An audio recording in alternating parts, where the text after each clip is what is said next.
We may look all cute, and that sounded all dramatic, but we're here to bust some myths. We are probably not kings. We're probably...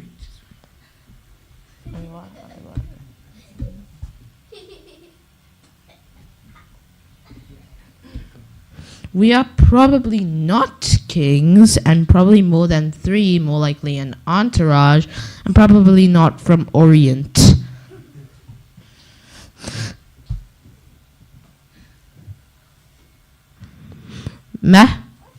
Matthew 2 is the only biblical account of the Magi. I'll let Jadon read it.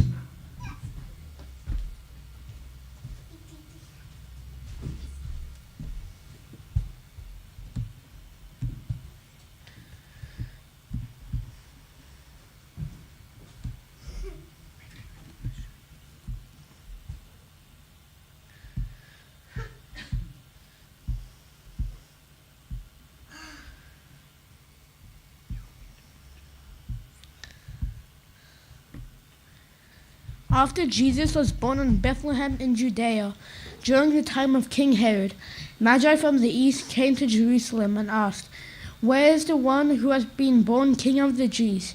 We saw his star when it rose and have come to worship him." When King Herod heard this, he was disturbed, and all Jerusalem with him. When he had called together all the people's chief priests and teachers of the law, he asked them where the Messiah was to be born. "In Bethlehem, Judea," they replied, "for this is what the prophet has written.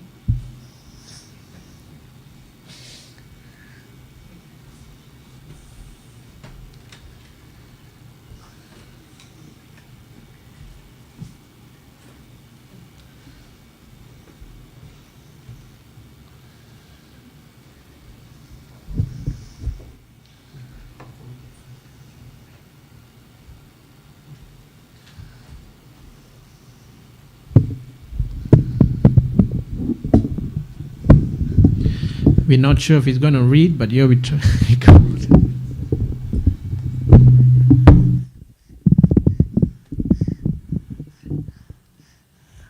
But you, Bethlehem, in the land of Judah, are by no means least among the rulers of Judah, for out of you will come a ruler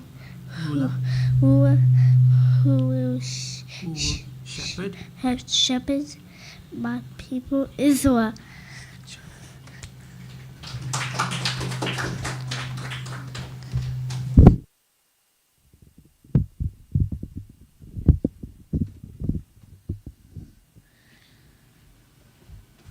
Then Herod called the Magi secretly and found out from them the exact time the star had appeared. He sent them to Bethlehem and said, "Go and search carefully for the child. As soon as you find him, report to me, so that I too may go and worship him." After he had heard the king, they went on their way, and the star they had seen when it rose went ahead of them until it stopped over the place where the child was. When they saw the star, they were overjoyed. On coming to the house, they saw the child with his mother Mary, and bowed down and worshipped him. Then they opened their treasures and presented them with gifts of gold, frankincense, and myrrh. And having been warned in a dream not to go back to Herod, they returned back to their country by another route.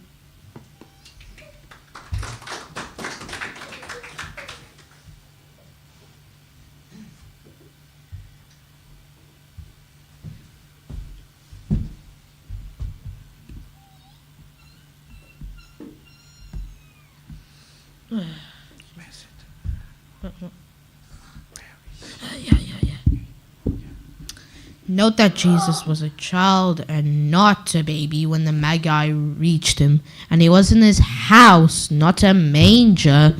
So not quite like the nativity scene shows.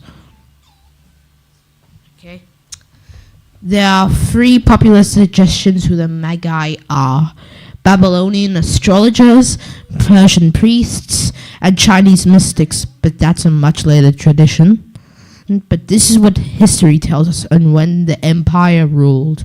After Babylonian, we had the Neo-Babylonian Empire, then the Persian Empire, followed by the Seleucids, who at the stake are the Greek Empire. At the time of Jesus, it was the Parthians.